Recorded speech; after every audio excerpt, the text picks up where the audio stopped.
Good morning and welcome to the Sunday service. It is a little bit late because of some kind of technical problem. So, however, it's almost 8-9 minutes late. Sorry about that. So, we will start service right now. First of all, we are going to meditate few minutes, loving kindness meditation. After that, Reverend Kashant is going to give a Dhamma talk. After the Dhamma talk, if there are any question or any comment, after that we're going to chanting and service going to end around 12 o'clock.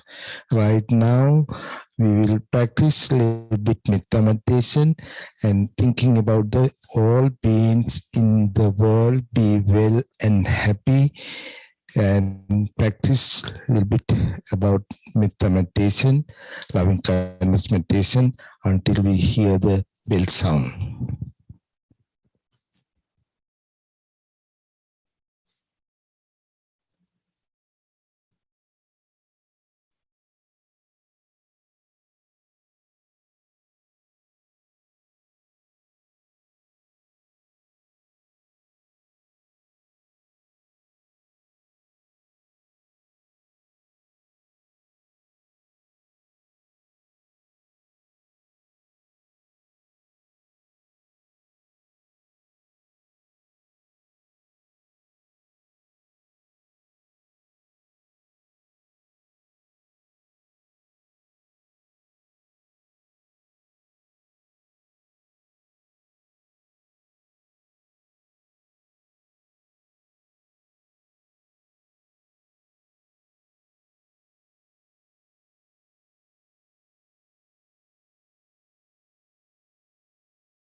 Sadhu, sadhu, sadhu. Now, today Dhamma talk going to start. Today our speaker, our good friend, Kashanti, he's going to start his Dhamma talk right now. You can start, Kashanti, your talk. Thank you, Reverend Shanti. Last week, when Reverend Shanti contacted me about doing a Dharma talk today, it was kind of a fortuitous request because there was something that I was struggling with, and this gave me the opportunity to delve more deeply. And of course, the way things are, this morning, Reverend Kusala posted on his Facebook page the perfect preface for my Dharma talk. There's a quote from Zhuangzi, who's a Chinese philosopher. The effect of life in society is to complicate and to confuse our existence, making us forget who we really are by causing us to become obsessed with what we are not. And that's kind of a good preface because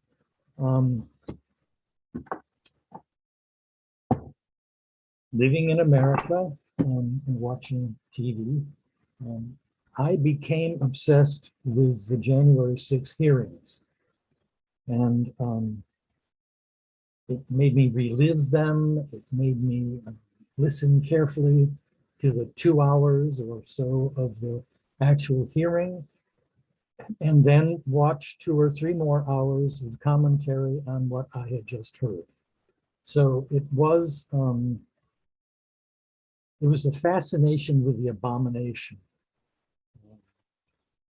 It was a cycle that you get in, and I really couldn't break it.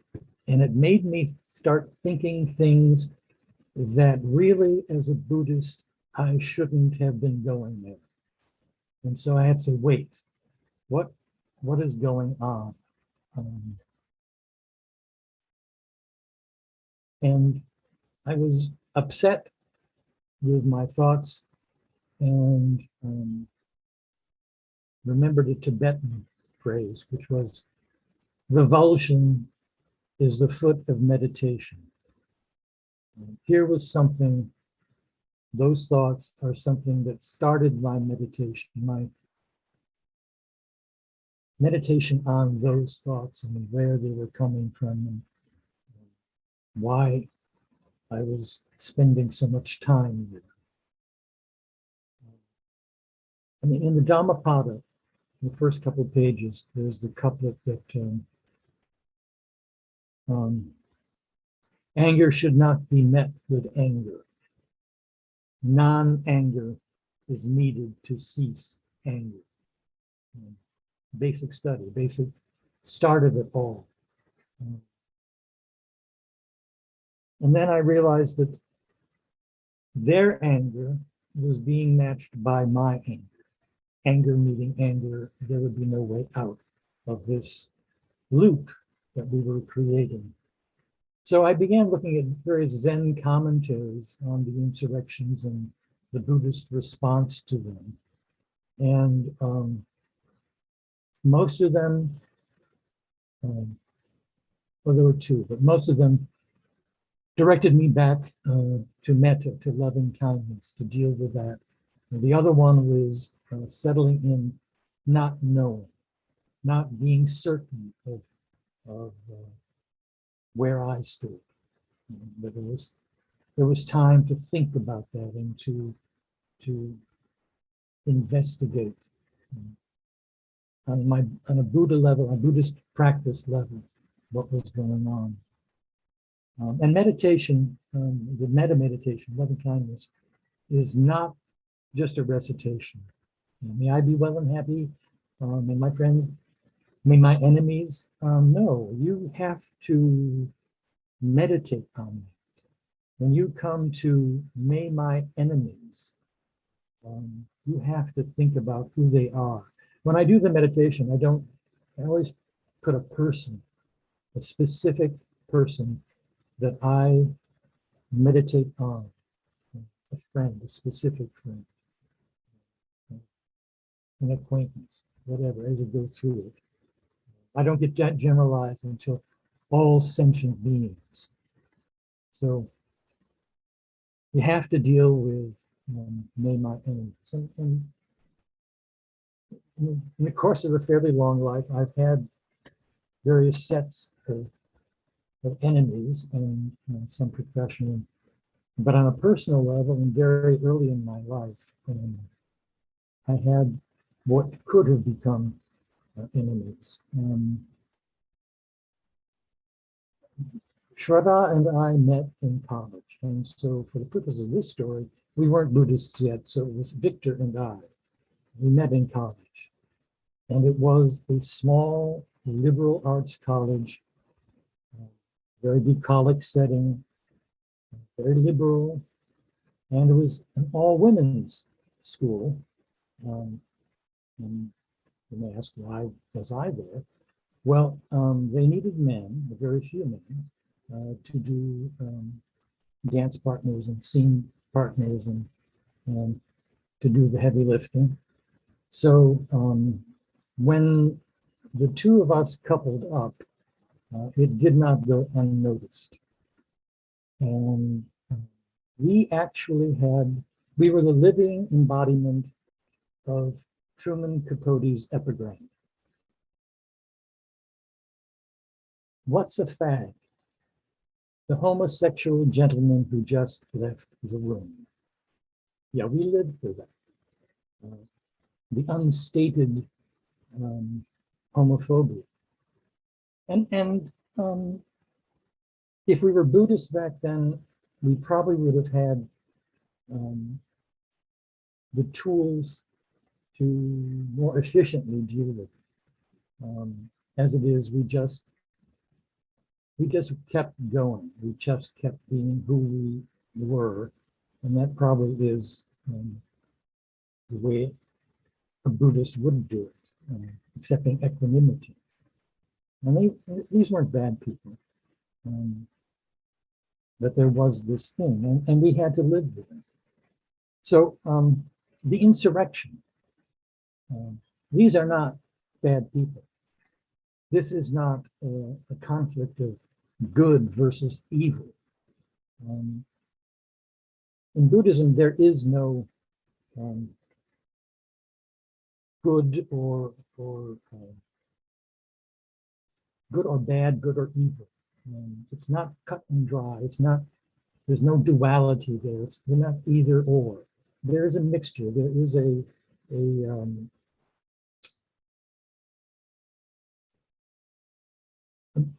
confluence of influences that make these sets of actions what they are. There's interdependency and dependent origination and skillful and unskillful means.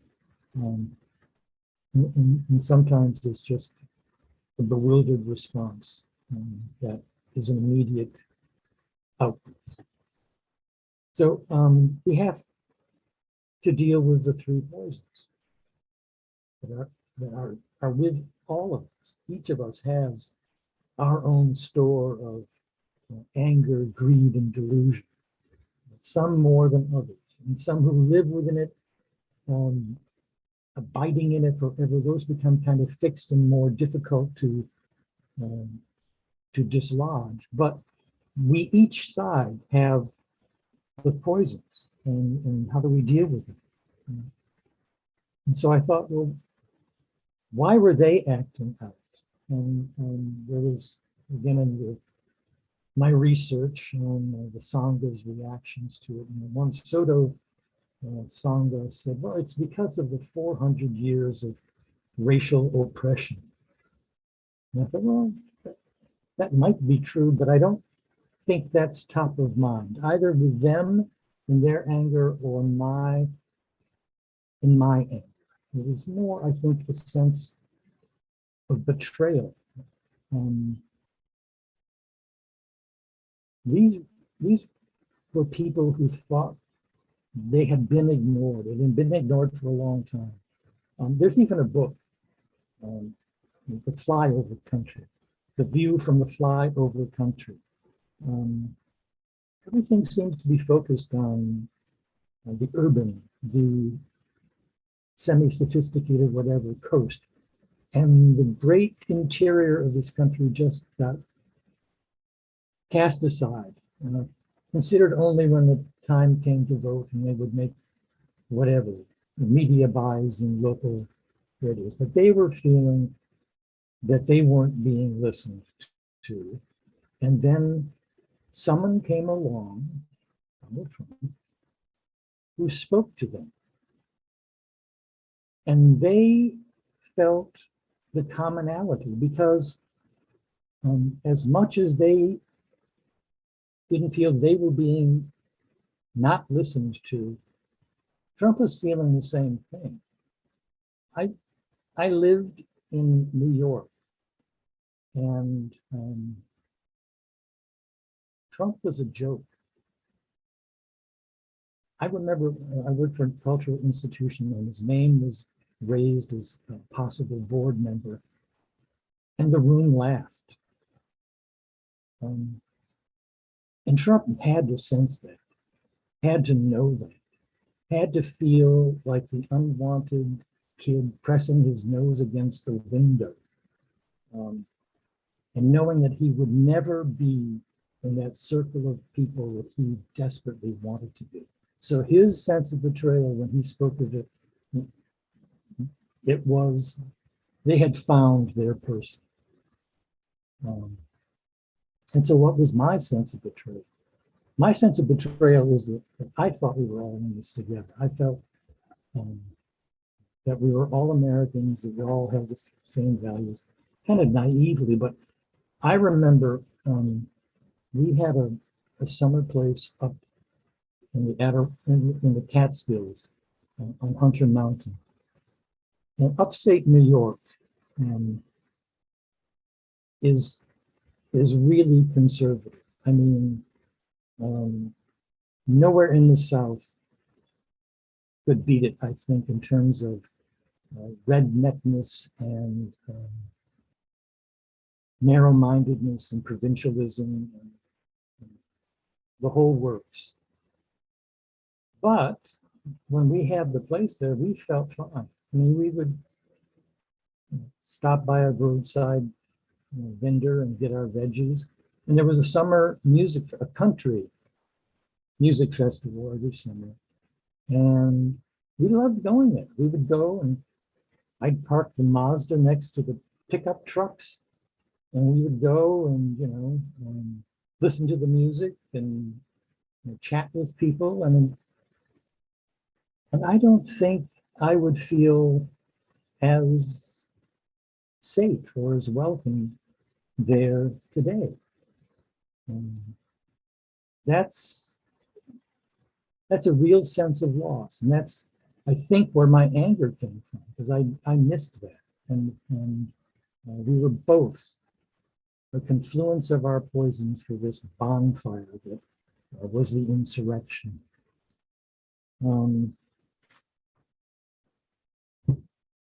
So, metta. My work is to understand.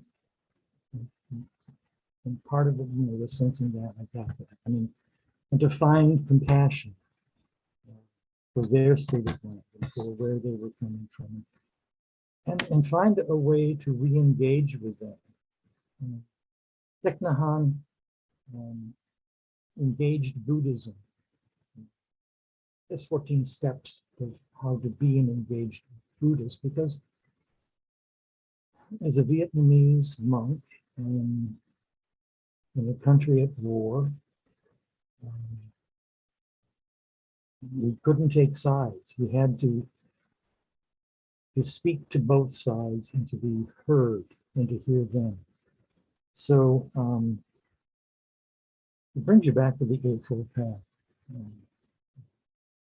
Right thought, right speech, right action, and I mean, to deal with it, I mean, you can't be just passive in this world. You can't put yourself above it. And you have to be engaged with it. So yes, you have to join a peaceful demonstration. You have to speak to people that you may not feel comfortable with speaking with, but that's part of your path, the eightfold path, is to be of it. So back to school. So we were there. We didn't change anything. We just kept going, and gradually they began to ignore their judgments, and we were part of the tribe. As the year ended and graduation loomed, Victor was called into the administration and basically said he had to cool it or they would not give him his degree. And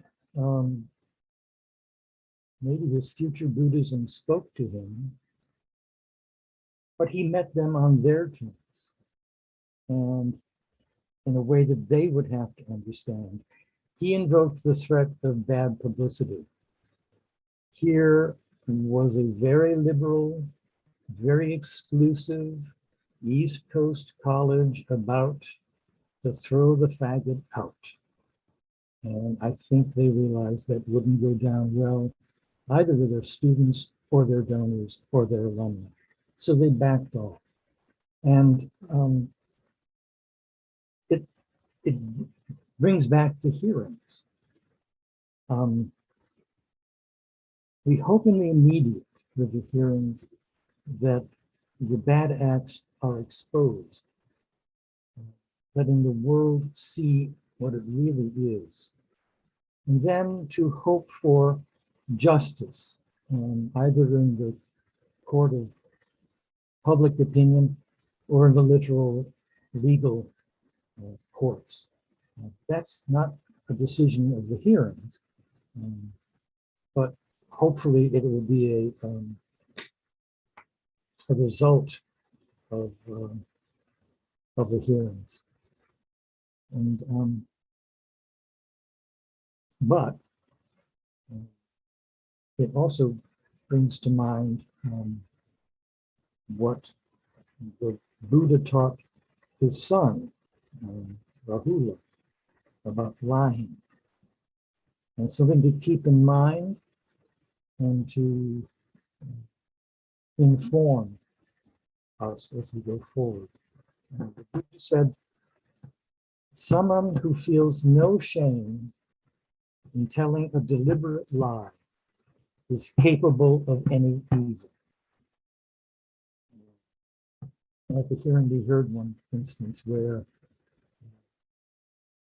the election worker, Lady Ruby, was singled out by Donald Trump, and her life was upturned and destroyed. So we have to meet what's going on from the Buddhist perspective of compassion and wisdom, but not idiot compassion and not absolute certainty wisdom. It has to be informed. And we have to feel our way going forward so that we don't commit the mistakes that have been made in the past. And we come out of this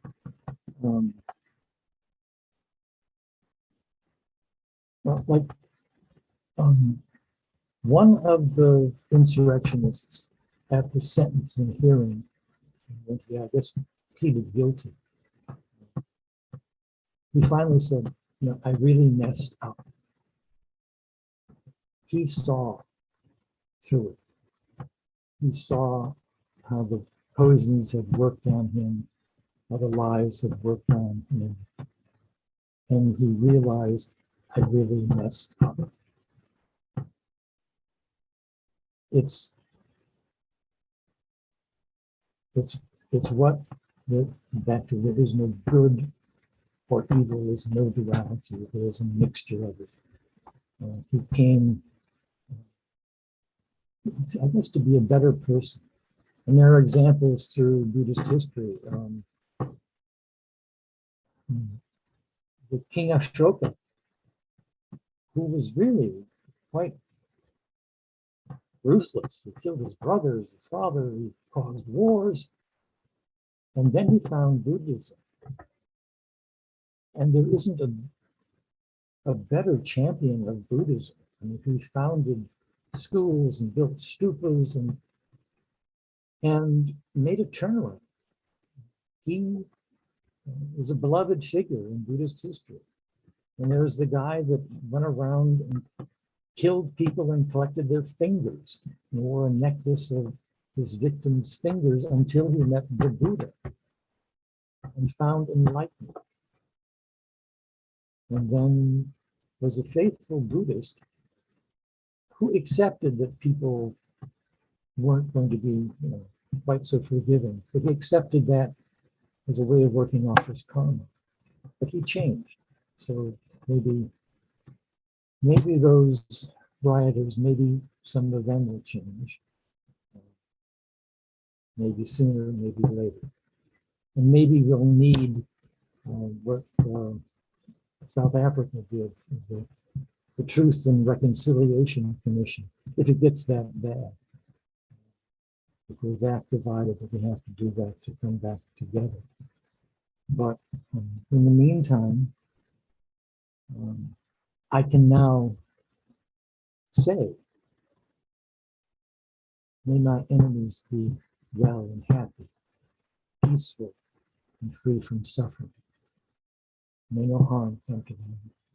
May no difficulties come to them. May no problems come to them. May they always find fulfillment. May they also have the patience, courage, understanding, and determination to meet and overcome the inevitable difficulties, problems, and failures in life. Thank you.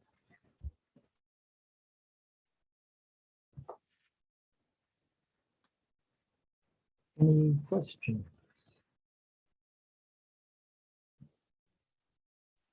I have a question. Yes. That was powerful. Who was the Buddhist assassin who became enlightened? I always thought there was a rule that killing is the one thing you can't overcome in the in terms of trying to achieve enlightenment, unless you did it as a soldier for the government or something. Was making mistakes. He did build up a huge karmic debt. It's an Amagulira.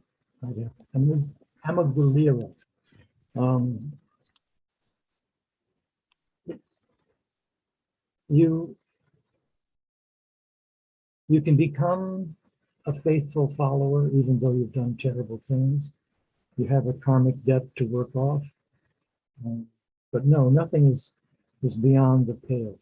Nothing excludes you from following the path. There is only the moment. You built up karma, you can try to work it off. If you don't work it off this life, you've got the next one.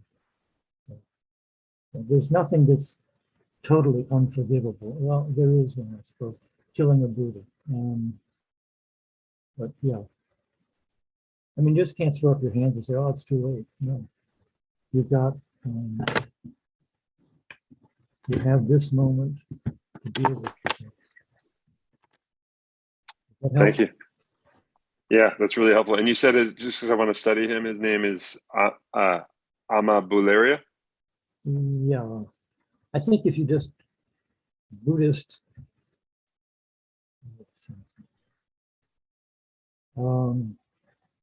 I can't drop out to grab the sure website. Sorry. No problem. I'll look around. It's helpful. Thank you. And maybe your research will find something else that's worth it. I mean, I always find when I'm looking for an answer, I find something I didn't even consider. I mean, that's the I guess, joy of Google. Yeah. Stumble on things you didn't think were there. And it helps. Thank you.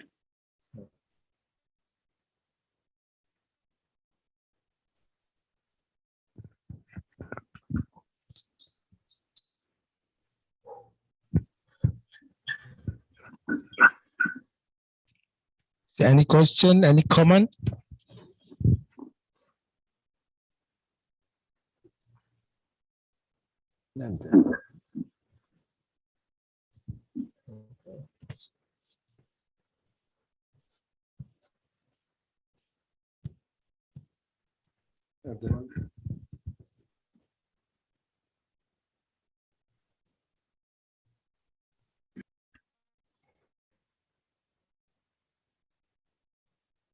All right, it looks like no question, no comment.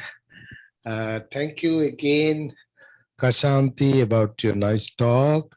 Did he ask about the Angulimala or anything else, something else? Him, that's him. Oh, that's him. He's asking about the Angulimala, the Yes. who's killing the 1,000 people. Oh, okay. All right. So thank you again. And we will then chant few pages in the chanting box. And let me announce a couple of announcements. Next week, next Sunday,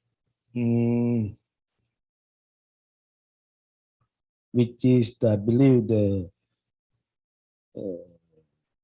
3rd of the July, Kusala is going to give a Dhamma talk. July 19th, we have which is called the Lotus Festival at Eco Park. We used to go every year, except last 2 years we didn't go there because they don't have that festival. But this time they're going to do the Eco Park Lotus Festival. And I myself, I'm going to go there for the opening ceremony, blessing opening ceremony for the boat racing, which is, I believe IBMC started that program in 1970s. And Venerable Thikthenan and Venerable Dr. Karunadhamma used to go there. I remember we used to go there. We used to do the boat race also. If you have time, please come and join over there. You can go and visit the Eco Park. It's going to be July 9th, Saturday. And the other announcement is temple is opening for the Sunday service. People like to come. If you want to come to temple, you can come Sunday 11 o'clock and you can meditate with us and you can listen to Dhamma talk, question everything here. Last few weeks, couple of people come. Today it was Nam was here and he left ready. But I invite people to come and join Sunday service. You can come to the temple to Sendo to practice meditation only Sunday 11 to 12 again. That's the few announcement. Is Subodha there or he's not there? Okay, I'll contact Subodha some other time. Again, thanks for everything for everybody helping to thanks for Kashanti. You so many ways, Kashanti and Sada both helping to temple, and we really appreciate. Hope to see you soon around August. I believe we are going to do what is called the Ulambana service. August, I think the 3rd week or 4th weekend. I'm not sure right now. Just keep in your mind.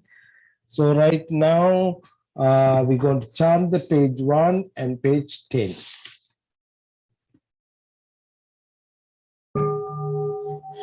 Namo tasse bhagavato arahato samma sambuddhassa.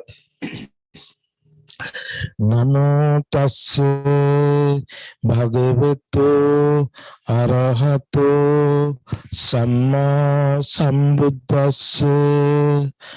Namo tassa bhagavato arahato samma sambuddhassa. Buddham saranam gacchami. Dhammam saranam gacchami. Sangham saranam gacchami. Sentient beings are numberless. I vow to save them all. Deluding passions are inexhaustible. I vow to end them all. Dharma gates are limitless. I vow to study them all. Buddha's way is supreme. I vow to attain it. May suffering ones be suffering free, and the fear-struck fearless be. May the grieving shadow grieve, and the sick find health relief.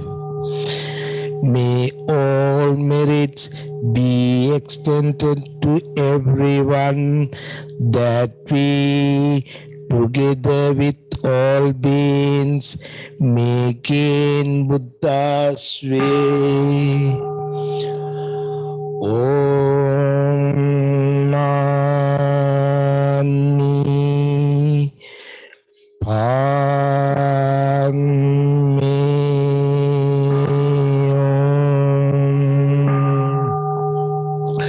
Hum. Thank you again. I hope to see you everybody next Sunday. If you have time, please come and visit in Temple Sunday service time. So again, by the power of all the activities we did here today, by the power of the Buddha, Dhamma and Sangha, by the power of all the Bodhisattvas, and you all be well and happy. Sadhu, sadhu, sadhu.